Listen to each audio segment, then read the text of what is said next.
This is Greco-Roman Whispers.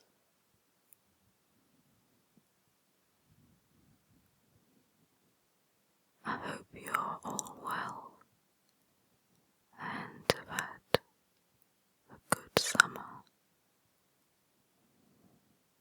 at least if you're in the Northern Hemisphere, and not too much of a cold winter if you're in the Southern Hemisphere.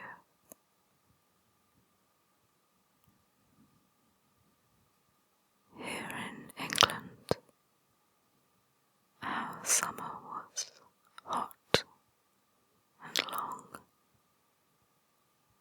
and now we are heading into autumn, saying goodbye to summer.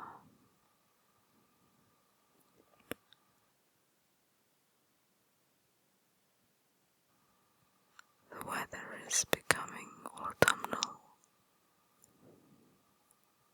The days are getting shorter, and there is a chill in the air.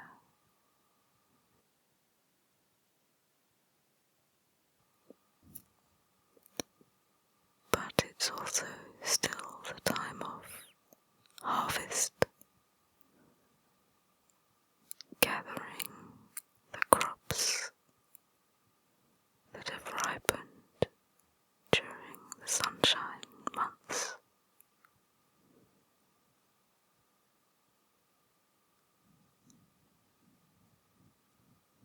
One type of crop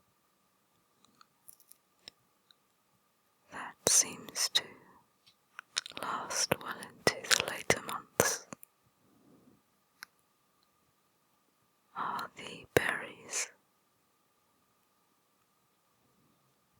blackberries and raspberries, and this led me on to thinking about mulberries.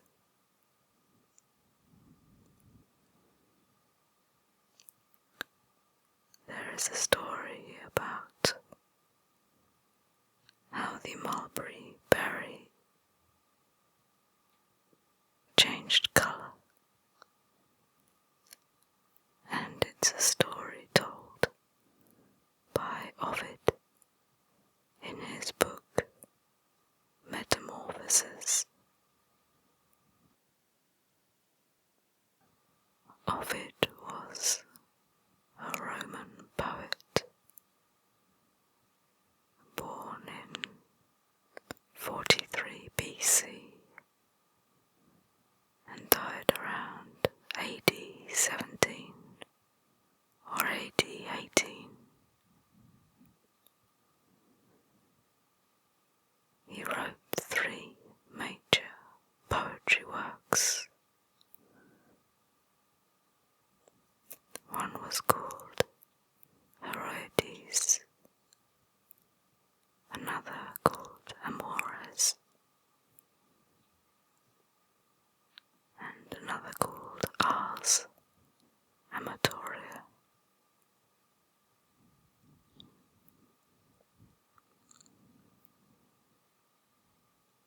But he also wrote the book Metamorphoses. The word metamorphosis literally means transformation, and Metamorphoses was Ovid's most ambitious and popular work. It's actually a 15-book catalogue, and in it he writes about the transformations in Greek and Roman mythology. It's a really interesting poem.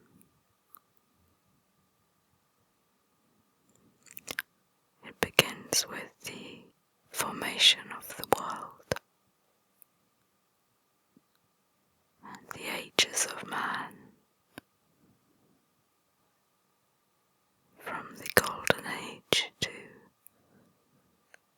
Silver Age to the Bronze and so forth, and then on to the Flood.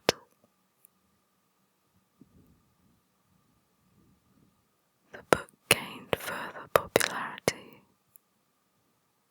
during the Renaissance.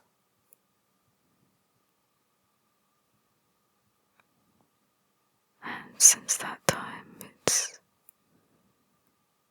been a main staple of storytelling in the Western world.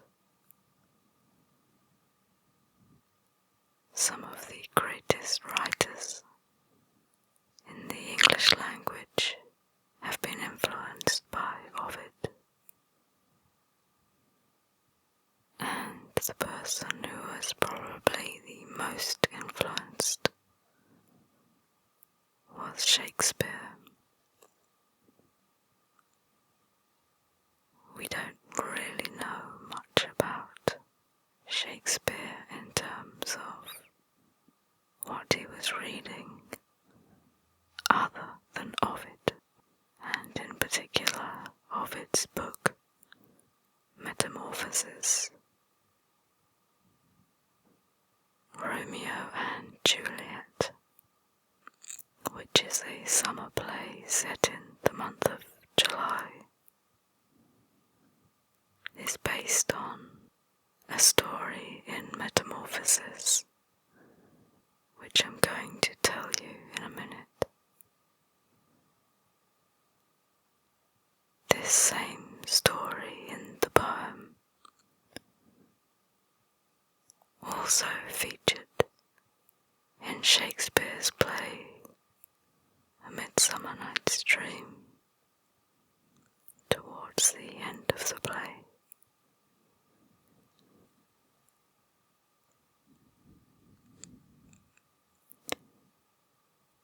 If you've never read Metamorphoses, but you know the story of Romeo and Juliet,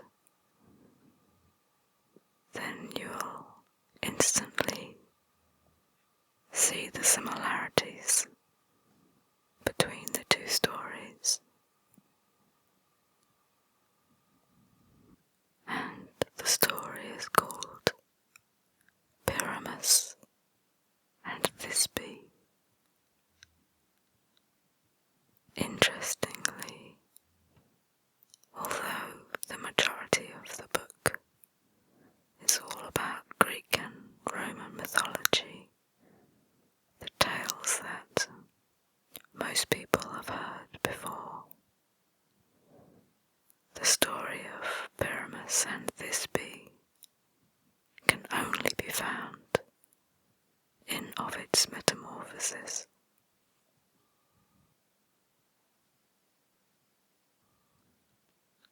Pyramus and Thisbe. Once upon a time, the deep red berries of the mulberry tree were white as snow. The change in colour came about strangely and sadly.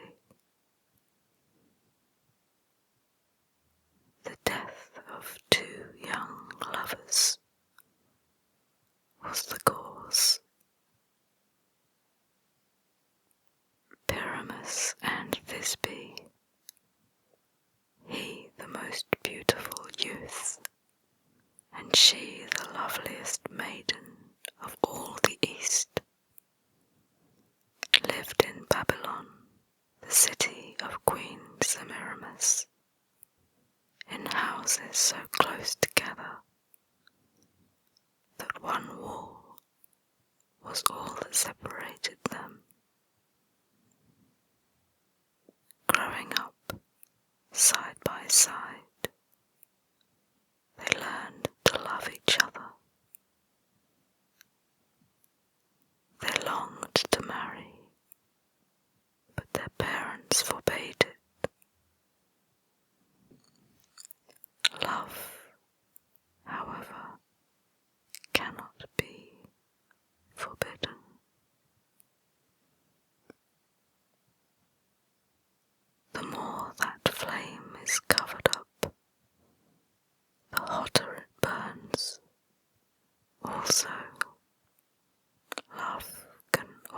always find a way. It was impossible that these two lovers, whose hearts were on fire, could be kept apart. In the wall both houses shared, there was a little chink. No one before had noticed it, but there is nothing that a lover does not notice. Our two young people discovered it, and through it they were able to whisper sweetly back and forth, Thisbe on one side, Pyramus on the other. The hateful wall that separated them had become their means of reaching each other. They would curse the wall and say, if it were not for you we could touch and kiss. But then they would say, but at least you let us speak together. You give a passage for loving words to reach loving ears, and we are not ungrateful. So they would talk, and as night came on and they must part, each would press on the wall kisses that could not go through to the lips on the other side.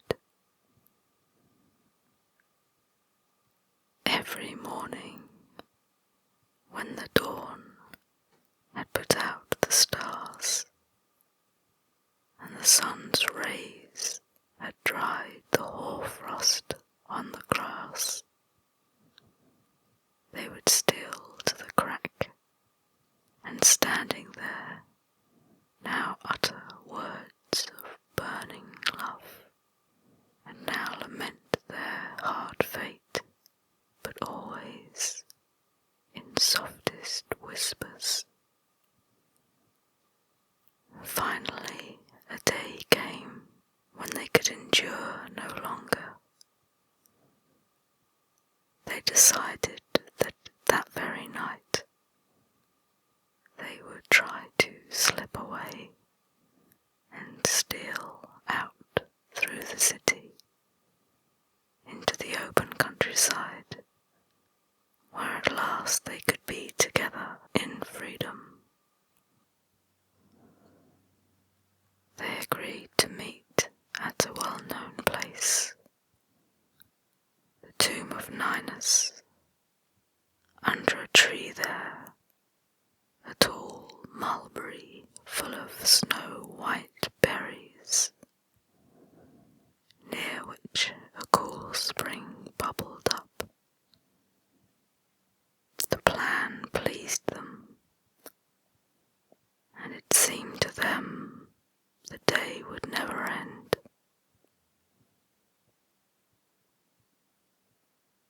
At last, the sun sank into the sea, and night arose. In the darkness, Thisbe crept out and made her way in all secrecy to the tomb. Pyramus had not come. Still she waited for him, her love making her bold. But all of a sudden, she saw by the light of the moon a lioness. The fierce beast had made a kill. Her jaws were bloody, and she was coming to slake her thirst in the spring. She was still far away for Thisbe to escape, but as she fled, she dropped her cloak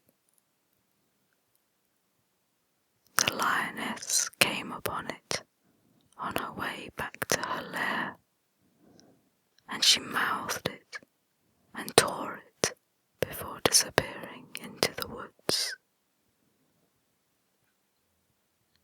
That is what Pyramus saw when he appeared a few minutes later.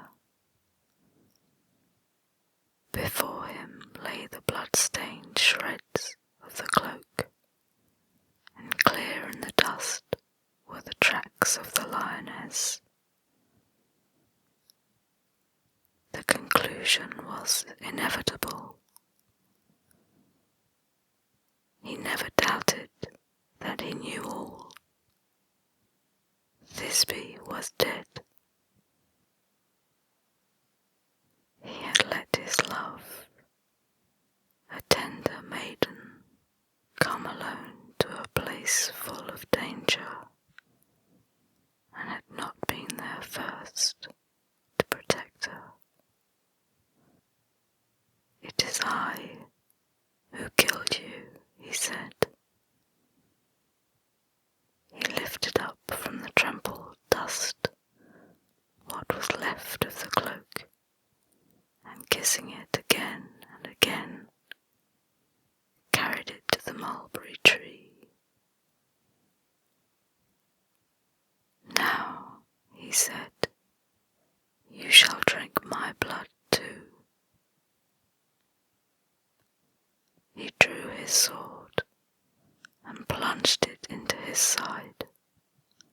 The blood spurted up over the berries and dyed them a dark red.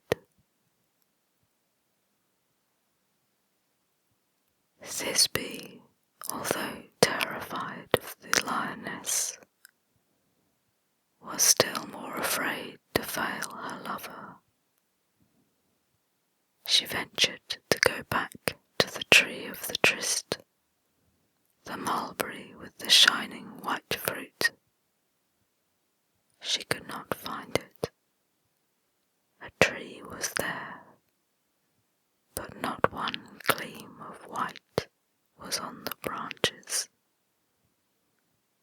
As she stared at it, something moved on the ground beneath.